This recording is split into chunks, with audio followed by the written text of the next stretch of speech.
नमस्कार, स्वागत आहे तुमचं दिशास रेसिपीमध्ये। आज आपण इथं पारंपरिक पद्धतीने केली जाणारी गव्हाची खीर बघणार आहे, म्हणजेच करणार आहे। आता ही खीर कुठे पितृपक्षामध्ये केली जाते तर कुठे तांदूळाची खीर केली जातं। आता आमच्याकडे इथं गव्हाची खीर केली जातं। आता इथं मी गहू हे रोजच्या वापरातले गहू घेतलेले आहे। आता ते गहू आपल्याला स्वच्छ 2 पाण्याने धुवून घ्यायचे आहे।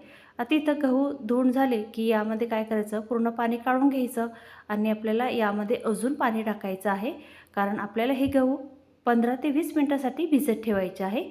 आता हे गहू 15 ते 20 मिनिटं भिजत ठेवायचे आणि 15 ते 20 मिनिटानंतर तुम्ही बघू शकता छान गव्हाचा रंगही बदललेला आहे आणि गहूसुद्धा छान भिजलेले आहे।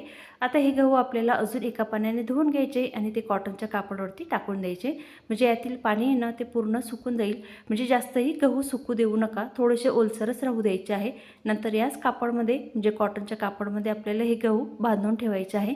कमीत कमी आपल्याला 1 ते 1.5 तासासाठी हे गहू बांधून ठेवायचे, किंवा तुम्ही रात्रभरही बांधून ठेवले तरीसुद्धा चालतील। कारण की अशा पद्धतीने जर तुम्ही गहू बांधून ठेवले ना तर गव्हाची साल निघायला अजिबात वेळ लागत नाही, अगदी सहज आणि पटकनही गव्हाची साल निघून जाते। आता 1 ते 1.5 तासानंतर गहू बघा छान असे फुललेले सुद्धा आहे आणि अगदी साल निघते असे झालेले आहे। आता एका मिक्सरच्या भांड्यामध्ये, छोट्या मिक्सरच्या भांड्यामध्ये थोडे थोडे गहू टाकायचे आहे। एकदा जास्त गहू टाकू नका, थोडे थोडे गहू टाकायचे आणि थोडे जाड किंवा बारीक जास्तही करू नका, असे मीडियम असे बारीक आपल्याला करून घ्यायचे आहे। आता इथं गहू छान बारीक करून घेतले, आता हाताने चोळून घ्यायचे आणि त्याच ताटामध्ये आपल्याला 5 मिनटं असे मोकळे पसरून ठेवायचे आहे, म्हणजे आपल्या गव्हाची जी साल आहे ना ती अगदी पटकन निघते। आणि आता 5 मिनटानंतर छान असे हातावरती हे आपल्याला चोळूनसुद्धा घ्यायचे आहे। काय होईल ना, साल पटकन निघते आणि आपण जेव्हा हे गहू पाखडून घेतो ना तेव्हा यातील कोंडा आहे ना लवकर निघतो आणि बाहेर फेकला जातो। त्यासाठी हातावरती छान गहू चोळून घ्यायचे आणि हे गहू आपल्याला पाखडून घ्यायचे आहे।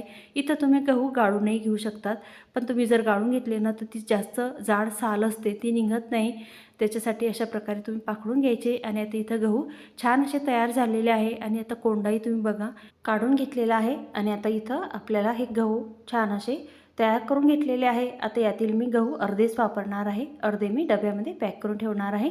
इथं मी 1 वाटी गहू घेतलेले आहे, त्यासाठी मी 3 ते 4 चमचे पोहे खाण्याचा चमचा असतो ना ते चमचे आपल्याला तांदूळ घ्यायचे आहे, किंवा अर्धी वाटीच्या थोडंसं कमी तांदूळ घ्यायचे आहे। आता हे तांदूळ आणि गहू आपल्याला स्वच्छ एका पाण्याने धुवून घ्यायचे आहे। आता पाण्यात टाकल्यावर सुद्धा बघा गव्हाचा कोंडा लवकर वरती आलेला आहे। जर तुम्हाला पाखडायचं नसेल ना तर तुम्ही पाण्यामध्ये सुद्धा धुवून घेऊ शकतात।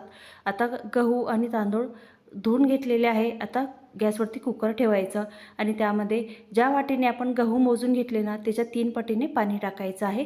आता पाणी टाकून घेतलं की त्यामध्ये थोडंसं साजूक तूप टाकायचं आणि खोबऱ्याचे काप करून टाकायचे। आता तुपाऐवजी तुम्ही तेलही टाकलं तरीसुद्धा चालेल। धुवून घेतलेले गहू आणि तांदूळ टाकून घ्यायचे आणि छान असं मिक्स करायचं।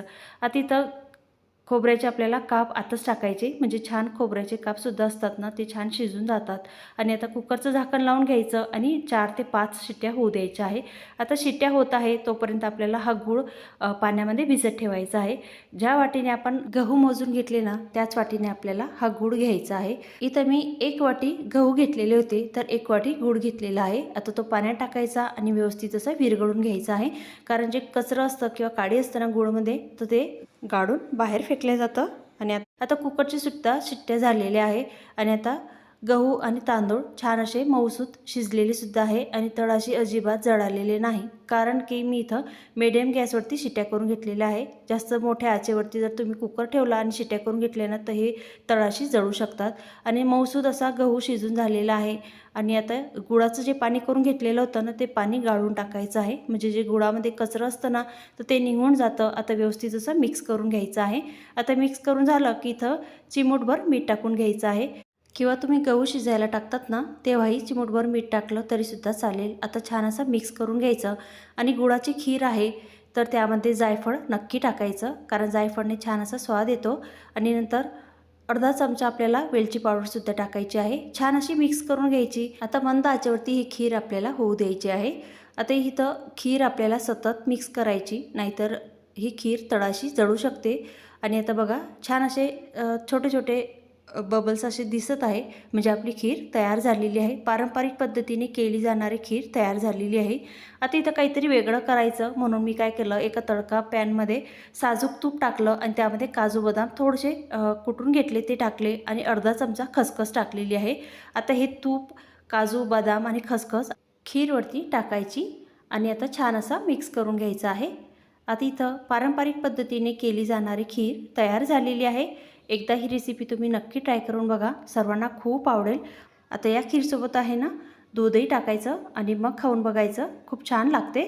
आणि सर्व खीरमध्ये दूध टाकू नका, नाहीतर ही खीर जास्त वेळ टिकणार नाही, लवकर खराब होण्याची शक्यता असते. त्यासाठी जेवढं लागत असेल ना तेवढंच खीरमध्ये दूध टाकायचं. कशी वाटली रेसिपी आवडली असेल तर लाईक करा, शेअर करा आणि चॅनलला सबस्क्राईब करा. धन्यवाद.